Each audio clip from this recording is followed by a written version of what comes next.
ഹരേ കൃഷ്ണ. വിഷ്ണു ഭഗവാൻ ബാലഗോപാലനായി ഗോകുലത്തിൽ കഴിഞ്ഞു വന്നിരുന്ന കാലം. പലതരത്തിലുള്ള അത്ഭുതകൃത്യങ്ങൾ കൊണ്ട് അമ്പാടിയിലെ ജനങ്ങളെ മുഴുവൻ ആനന്ദിപ്പിച്ചും അമ്പരപ്പിച്ചും കൊണ്ട് ഉണ്ണിക്കണ്ണൻ ഏവരുടെയും കണ്ണിലുണ്ണിയായി മാറി. അങ്ങനെ ഉണ്ണിക്കണ്ണൻ എല്ലാവരെയും ആനന്ദിപ്പിച്ചും സന്തോഷിപ്പിച്ചും കഴിഞ്ഞുകൊണ്ടിരിക്കെ ഋതുക്കൾ മാറി മാറി വന്നു.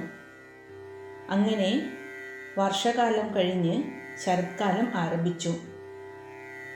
ഭഗവാന്റെ സാന്നിധ്യം കൊണ്ട് ഐശ്വര്യ സമൃദ്ധി ആർജിച്ചിരുന്ന ഗോകുലവും വൃന്ദാവനവും ശരത് ഋതുവിൻ്റെ ആഗമനത്തോടെ കൂടുതൽ ആകർഷകമായി. സാധാരണയായി എല്ലാ കൊല്ലവും ശരത്കാലത്ത് നാട്ടിൽ ഇന്ദ്രയാഗം നടത്താറുണ്ട്. അതെന്തിനാണെന്ന് വെച്ചാൽ ഇന്ദ്രനാണല്ലോ മഴയുടെ ഭഗവാൻ. അപ്പോൾ ഇന്ദ്രനെ പ്രീതിപ്പെടുത്തിയാൽ മാത്രമേ നല്ല മഴ ലഭിക്കുകയുള്ളൂ എന്നാണ് അവരുടെ വിശ്വാസം. അതിനുവേണ്ടി അവർ എല്ലാ കൊല്ലവും ശരത്കാലത്തിൽ ഇന്ദ്രയാഗം നടത്തി വരുന്നു. ഇപ്രാവശ്യവും ഇന്ദ്രയാഗത്തിന് വേണ്ടിയുള്ള തയ്യാറെടുപ്പുകൾ ഗോപന്മാർ ആരംഭിച്ചു. അതിനുവേണ്ടി അവർ യാഗത്തിന് വേണ്ടുന്ന സാമഗ്രികളൊക്കെ ശേഖരിക്കുകയും യജ്ഞശാലകളുടെ നിർമ്മാണവും, അതായത് എവിടെയാണോ യാഗം നടത്തേണ്ടത് അതിനു വേണ്ടിയുള്ള യജ്ഞശാലകൾ നിർമ്മിക്കുകയും ഋത്വിക്കുകളെ വരിക്കുക എന്ന് പറഞ്ഞാൽ ഒരു യാഗം നടത്തുമ്പോൾ അത് ശാസ്ത്രീയമായും മന്ത്രശുദ്ധിയോടെയും പൂർത്തിയാക്കാൻ അറിവുള്ള പണ്ഡിതന്മാരെ ഔദ്യോഗികമായി ക്ഷണിക്കുന്ന രീതിയാണ് ഇത്. അതായത് ആര് യാഗം നടത്തുന്നുവോ അയാൾ ഈ പണ്ഡിതന്മാരുടെ അടുത്ത് ചെന്ന് അവരെ വന്ദിക്കുകയും തൻ്റെ യാഗം നടത്തിത്തരണമെന്ന് അവരോട് അഭ്യർത്ഥിക്കുകയും ചെയ്യുന്ന ചടങ്ങുണ്ട്. ഒരിക്കൽ ഇങ്ങനെ വരിക്കപ്പെട്ടാൽ ആ യാഗം പൂർത്തിയാകുന്നതുവരെ ആ ഋത്വിക്കുകൾക്ക് ആ യാഗം ഉപേക്ഷിച്ച് പോകാൻ പറ്റുകയില്ല. അതുപോലെ ആ യാഗം നടത്തുന്ന യജമാനന് അവരെ മാറ്റുവാനുള്ള അധികാരവും ഉണ്ടായിരുന്നില്ല. ഇതാണ് ഋത്വിക്കുകളെ വരിക്കുക എന്ന് പറഞ്ഞാൽ. ഇങ്ങനെ എല്ലാം അവർ ദ്രുതഗതിയിൽ ആരംഭിച്ചു. എന്നാൽ കണ്ണൻ ഇതൊക്കെ കൗതുകപൂർവം വീക്ഷിക്കുന്നുണ്ടായിരുന്നു. അതിനുശേഷം ഈ യാഗസംരംഭങ്ങളും ഉദ്ദേശവും അതിൻ്റെ ഫലവും എന്തൊക്കെയാണെന്ന് അച്ഛനോട് തിരക്കി. അപ്പോൾ നന്ദഗോപൻ പറഞ്ഞു, ഭൂമിയിൽ മഴ കൊണ്ടാണ് സസ്യലതാദികളും ധാന്യങ്ങളും പുല്ലും കിളർക്കുന്നത്. മനുഷ്യരും മൃഗങ്ങളും ആഹാരത്തിന് ആശ്രയിക്കുന്നത് അവയെയാണ്. അന്നമുണ്ടാക്കണമെങ്കിൽ മഴ വേണം. മഴയുടെ അധിപനായ ഇന്ദ്രനെ പ്രീതിപ്പെടുത്തേണ്ടത് ആവശ്യമായതിനാലാണ് യാഗം നടത്താൻ ഒരുങ്ങുന്നത്. ഇങ്ങനെ നന്ദഗോപൻ പറഞ്ഞപ്പോൾ നന്ദഗോപരുടെ ഈ വാക്കുകളൊന്നും കൃഷ്ണന് അത്ര തൃപ്തികരമായി തോന്നിയില്ല. കൃഷ്ണൻ പറഞ്ഞു, ഒരു മനുഷ്യൻ അവരുടെ കർമ്മഫലമായാണ് ജനിക്കുന്നതും ജീവിക്കുന്നതും സുഖദുഃഖങ്ങൾ അനുഭവിക്കുന്നതും. മഴ പെയ്യുന്നതും മറ്റു പ്രകൃതി പ്രതിഭാസങ്ങളുമൊക്കെ പ്രപഞ്ചത്തിൻ്റെ സ്വാഭാവികമായ നിയമമാണ്. ഇതിൽ ഇന്ദ്രന് പ്രത്യേകമായി ഒന്നും ചെയ്യാനില്ല. മാത്രമല്ല, കർമ്മത്തിനാണ് നാം പ്രാധാന്യം നൽകേണ്ടത്.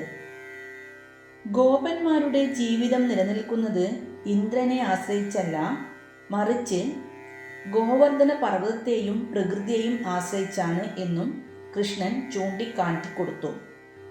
പശുക്കൾക്ക് മേയാൻ ആവശ്യമായ പുല്ലും ശുദ്ധജലവും നൽകുന്നതും ഗോവർദ്ധന പർവ്വതമാണെന്നും കൃഷ്ണൻ പറഞ്ഞു.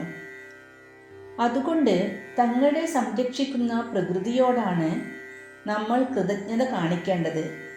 ഇങ്ങനെ കുറെ ആകർഷകമായ വാദഗതികൾ ഭഗവാൻ പറഞ്ഞപ്പോൾ അവർക്ക് അത് സ്വീകാര്യമായി. അങ്ങനെ ഗോപന്മാർ ഇന്ദ്രയാഗത്തിനു വേണ്ടി സംഭരിച്ചിരുന്ന വസ്തുക്കൾ കൊണ്ട് ഗോവർദ്ധന പർവ്വതത്തെ പൂജിക്കാൻ തീരുമാനിച്ചു. നല്ല മുഹൂർത്തത്തിൽ തന്നെ യാഗം ആരംഭിക്കുകയും ചെയ്തു. ഭക്തിയോടെയും ശ്രദ്ധയോടെയും യാഗത്തിൻ്റെ വിവിധ ഘട്ടങ്ങൾ അങ്ങനെ കടന്നുപോയി. അങ്ങനെ പല ഘട്ടങ്ങളിലൂടെ കടന്നുപോയ യാഗം അവസാനിക്കാറായി. അപ്പോൾ കൃഷ്ണ ഭഗവാൻ തന്നെ ഗോവർദ്ധനാദി ദേവതാ രൂപത്തിൽ പർവ്വതനിരയുടെ മുകളിൽ പ്രത്യക്ഷപ്പെട്ട് ഗോകുല നിവാസികളെ അനുഗ്രഹിച്ചു. അങ്ങനെ ശുഭകരമായി ആ യാഗം അവസാനിക്കുകയും ചെയ്തു. ജനങ്ങൾ സന്തുഷ്ടരായി സ്വന്തം ഗൃഹങ്ങളിലേക്ക് മടങ്ങി. അപ്പോഴാണ് ഇന്ദ്രന് ഗോപന്മാർ എല്ലാ വർഷവും തനിക്കു വേണ്ടി ചെയ്യാറുണ്ടായിരുന്ന യാഗം കൃഷ്ണൻ മുടക്കിയതും പകരം ആ യാഗം ഗോവർദ്ധന പർവ്വതത്തിനു വേണ്ടി ചെയ്തതും അറിഞ്ഞത്. ദേവേന്ദ്രൻ കോപാകുലനായി. കൃഷ്ണൻ ദൈവമാണെങ്കിലും ഇപ്പോൾ മനുഷ്യരൂപത്തിലാണല്ലോ. അപ്രകാരമുള്ളൊരു മനുഷ്യ ബാലൻ്റെ വാക്കുകൾ കേട്ട് ദേവാധിപനായ തന്നെ നിന്ദിക്കാൻ ഒരുമ്പെട്ടത് അങ്ങനെ ക്ഷമിച്ചു കളയാൻ പറ്റുന്ന കാര്യമല്ല. നന്ദഗോപരുടെ ബുദ്ധിശൂന്യതയ്ക്ക് അയാളെ നല്ലൊരു പാഠം പഠിപ്പിക്കണമെന്ന് ഇന്ദ്രൻ തീരുമാനിച്ചു. പ്രതികാരദാഹിയായി മാറിയ ഇന്ദ്രൻ സാംവർത്തകം എന്നു പേരുള്ള മേഘസംഘത്തെ ഗോകുലത്തിലേക്ക് പറഞ്ഞയച്ചു. ഈ സാംവർത്തക മേഘക്കൂട്ടങ്ങൾ എന്ന് പറഞ്ഞാൽ അതിശക്തമായ മേഘക്കൂട്ടങ്ങളാണ്. പ്രളയകാലത്തെ ജലത്തിൽ മുക്കാൻ വേണ്ടി ഈ സാംവർത്തക മേഘങ്ങളെയാണ് ഉപയോഗിക്കുന്നത്. ഇതിൽ നിന്നും അതിശക്തമായ ജലധാരയാണ് ഭൂമിയിലേക്ക് പതിക്കുക. ഇടിമിന്നലോടുകൂടിയ അതിശക്തമായ മഴ. പകൽ പോലും കറുത്തിരുണ്ട് രാത്രി പോലെ ആകും. ഏതൊരു നഗരത്തെയും നിമിഷ നേരം കൊണ്ട് വെള്ളത്തിനടിയിലാക്കാൻ ഈ സാംവർത്തക മേഘങ്ങൾക്ക് കഴിയുന്നു. ഇന്ദ്രൻ സാംവർത്തക മേഘത്തോട് അതിവർഷം കൊണ്ട് ഗോകുലത്തെയും ഗോപന്മാരെയും കന്നുകാലികളെയുമെല്ലാം നശിപ്പിക്കാൻ ആവശ്യപ്പെട്ടു. മേഘങ്ങളും വായു ഭഗവാനും ആ ആജ്ഞ ശിരസ വഹിച്ച് ഗോകുലത്തിലേക്ക് തിരിച്ചു. അങ്ങനെ ആ മേഘങ്ങൾ ഗോകുലത്തിന് മുകളിൽ വന്ന് അതികഠിനമായ മഴ ആരംഭിച്ചു. കാലം തെറ്റിയുള്ള കൊടും കാറ്റും പേമാരിയും വന്നപ്പോൾ ഗോകുലവാസികൾ പരിഭ്രാന്തരായി. പലരും മഴ നനഞ്ഞും തണുത്തു വിറച്ചും മരണത്തെ മുന്നിൽ കണ്ടു തുടങ്ങി. ഇന്ദ്രകോപം കൊണ്ടാണ് ഇതൊക്കെ കാരണമെന്ന് അവർക്ക് ബോധ്യപ്പെട്ടു. എന്നാൽ എല്ലാം ഭഗവാൻ കൃഷ്ണന്റെ നിർദ്ദേശപ്രകാരം നടന്നതിനാൽ അവർ അദ്ദേഹത്തെ തന്നെ അഭയം പ്രാപിച്ചു. അതിവർഷത്തെ തടയണമെന്നും അതുമൂലമുണ്ടാകുന്ന മരണത്തിൽ നിന്ന് തങ്ങളെ രക്ഷിക്കണമെന്നും അവർ അദ്ദേഹത്തോട് അഭ്യർത്ഥിച്ചു. ഗോകുലവാസികളുടെ ദയനീയ സ്ഥിതി കണ്ട് ഭഗവാന്റെ മനസ്സലിഞ്ഞു. അതേസമയം ദേവേന്ദ്രന്റെ ധിക്കാരത്തിൽ വർദ്ധിച്ച കോപവുമുണ്ടായി. അദ്ദേഹം ഗോകുലവാസികളെ ആശ്വസിപ്പിച്ചുകൊണ്ട് പറഞ്ഞു, നമ്മൾ ആരാധിച്ച ഗോവർദ്ധന പർവ്വതം നമ്മുടെ രക്ഷയ്ക്കെത്തും, ആരും ഭയപ്പെടേണ്ട. ഇത് പറഞ്ഞുകൊണ്ട് ഗോവർദ്ധന പർവ്വതത്തെ തൻ്റെ ഇടതു കൈയുടെ ചെറുവിരൽ കൊണ്ട് പൊക്കിയെടുത്ത് ഭഗവാൻ കുടയായി പിടിച്ചു. പേമാരിയെ ഭയന്ന് അങ്ങുമിങ്ങും ഓടിയവരൊക്കെ ആ പർവ്വതമാകുന്ന കുടയുടെ ചുവട്ടിൽ പേടിയില്ലാതെ വന്നു നിന്നു. ഒരു ഗ്രാമം മുഴുവൻ ആ പർവ്വതത്തിൻ്റെ തണലിലായി. ഗോപന്മാരും കുട്ടികളും സ്ത്രീകളും പശുക്കളും മറ്റു മൃഗങ്ങളുമെല്ലാം ആ വലിയ കുടയ്ക്ക് കീഴെ അണിനിരന്നു. അങ്ങനെ ഗോകുലം മുഴുവൻ മഴയിൽ നിന്ന് രക്ഷപ്പെട്ടു.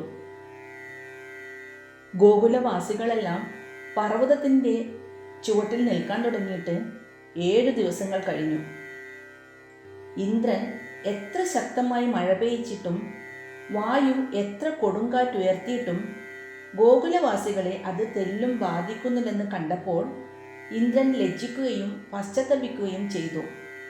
ഉടൻ മഴ നിർത്തി മേഘങ്ങളെ മടക്കി വിളിച്ചു. മഴ മാറി മാനം തെളിഞ്ഞപ്പോൾ കൃഷ്ണൻ ഗോകുലവാസികളെ അവരവരുടെ വീടുകളിലേക്ക് പറഞ്ഞയച്ചു. പിന്നെ ഭഗവാൻ ഗോവർദ്ധനഗിരിയെ സ്വസ്ഥാനത്തു തന്നെ തിരികെ പ്രതിഷ്ഠിച്ചു.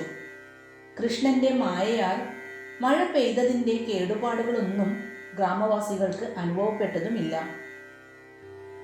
കൃഷ്ണാവതാരത്തിൻ്റെ ശക്തി കണ്ട് ഭയചകിതനായ ദേവേന്ദ്രൻ താൻ അപരാധം ചെയ്തുവെന്ന് ബോധ്യപ്പെട്ട് ഭഗവാനെ കണ്ട് മാപ്പ് അപേക്ഷിക്കാൻ ഭൂമിയിലേക്ക് പുറപ്പെട്ടു. ഭഗവാനെ തിരഞ്ഞ് ഗോകുലമാകെ അലയുന്നതിനിടയ്ക്ക് ഗോവർദ്ധന പർവ്വത പ്രദേശത്ത് ഇടയഭാരന്മാർക്കൊപ്പം പശുവിനെ മേയിച്ചും ഓടക്കുഴലൂതിയും രസിക്കുന്ന കൃഷ്ണനെ കണ്ടു. ആ ദർശനമാത്രയിൽ ഇന്ദ്രൻ ഭഗവാന്റെ മഹിമകളെ വാഴ്ത്തി സ്തുതിഗീതങ്ങൾ ആലപിക്കുകയും പ്രദക്ഷിണം വെച്ച് നമസ്കരിക്കുകയും ചെയ്തു.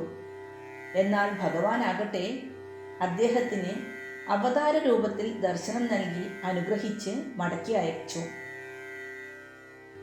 ഇന്ദ്രൻ മടങ്ങിപ്പോകുന്നതിനു മുമ്പ് കൃഷ്ണനെ ഗോക്കളുടെ ഇന്ദ്രനായി, അതായത് ഗോവിന്ദൻ എന്ന പേരിൽ അഭിഷേകം ചെയ്തു. പശുക്കളുടെ പാലകൻ എന്നാണ് ഗോവിന്ദൻ എന്ന പദത്തിൻ്റെ അർത്ഥം. ഇങ്ങനെയാണ് ഭഗവാന് ഗോവിന്ദൻ എന്ന പേരുണ്ടായത്. ഹരേ കൃഷ്ണ.